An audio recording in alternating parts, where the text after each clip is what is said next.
Since you guys found out you're the number 5 pick, Yes. has it changed anything, or is it still business as usual? No, it's kind of business as usual. The only thing that's changed is now I've got an idea who we can get in, who we might not be able to get in. The agents have kind of held their players back in terms of scheduling up until the lottery, and now they're allowing or they're setting up schedules for their players. So I've been on the phone quite a bit talking with agents, trying to arrange workouts. So. When do you anticipate maybe one of those guys that would be available at number 5 coming in here? Soon. Okay. Are the guys who've been slotted as the top 4 in the media, are they just thanks but no thanks? I'm talking with them. It's going to be tough, but I'm talking with them, yes.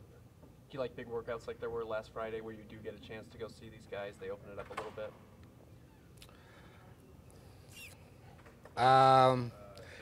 Well, that one was the ones, especially Wasserman, because Embiid and Parker. Wiggins did not work out in the Bill Duffy workout, so it was good for the Wasserman with Embiid and Parker. You can watch them. You haven't been able to see them since the college season is over with. But normally, agent workouts they don't show much. But that one was good because we got a chance to watch them.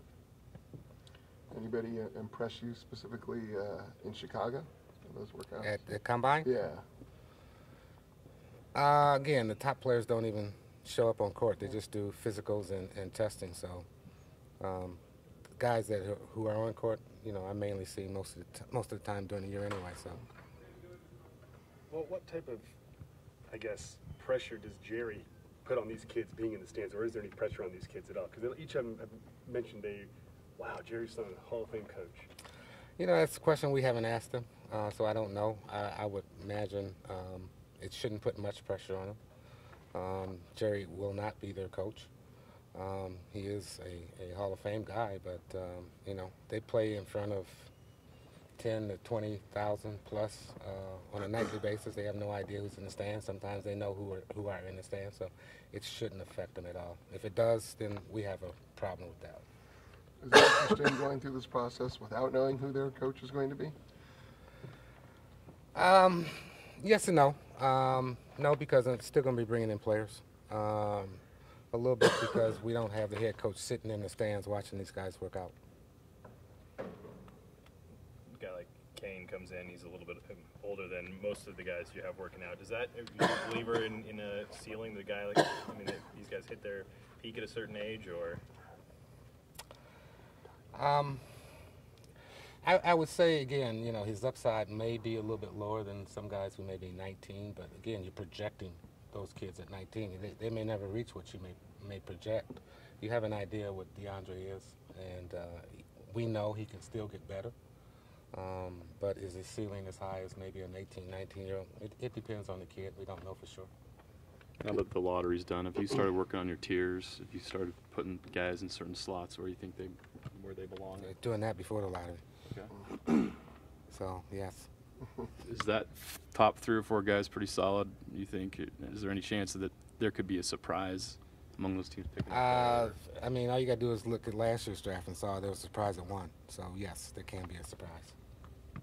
How do you start building these lists to get all these big names? You watch a player and you say, oh yeah, he's somebody who might have a little extra interest. Do coaches say, hey, here's a guy who might have next level talent? Well, as you watch kids, not only this year, but if they're not just a freshman, you've seen them for 2 or 3 years, and you start building lists, depending on what you think is good players for this franchise. When you have these guys in tiers, will their agents, they'll let them come in and work out, but will they want to define who they get to work out against? Do they like to see guys go against each other to try to steer away from that? With the top guys, the agents kind of protect them. So normally you're not going to get the opportunity to have them work out against anybody. I'm finding out that again this year.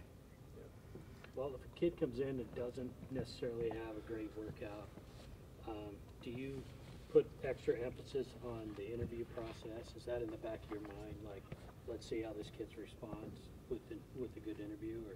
Well, the workout, the interview, is all part of the puzzle, along with all the games that we watch, all the games that we have taped or watch on Synergy. So It's not a major part, so it's all part of the process.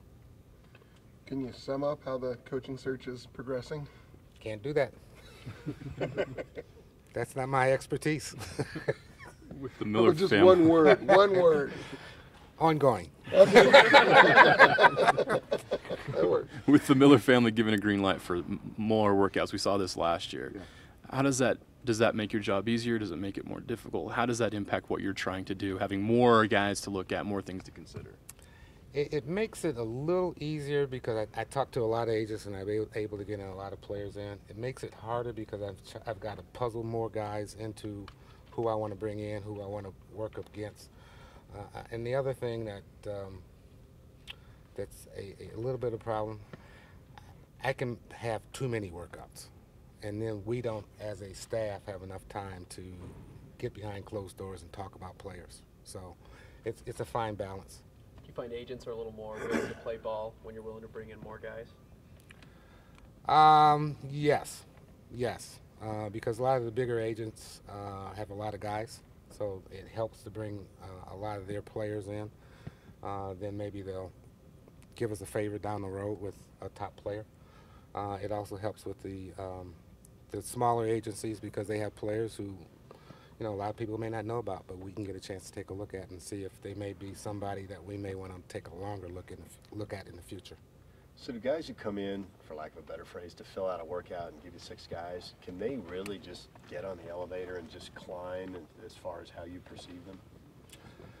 A little bit, yes, because if we like what we see, we'll go back and do some more research in terms of watching synergy. We may follow them if they're not drafted and go into the D-League. So yeah, it can happen. But do they largely just kind of confirm, this confirms what you're already thinking, largely? I don't know if there's a definitive answer to that one. I think there's cases where, yeah, they do. Maybe most times they do, but, we find some guys every once in a while.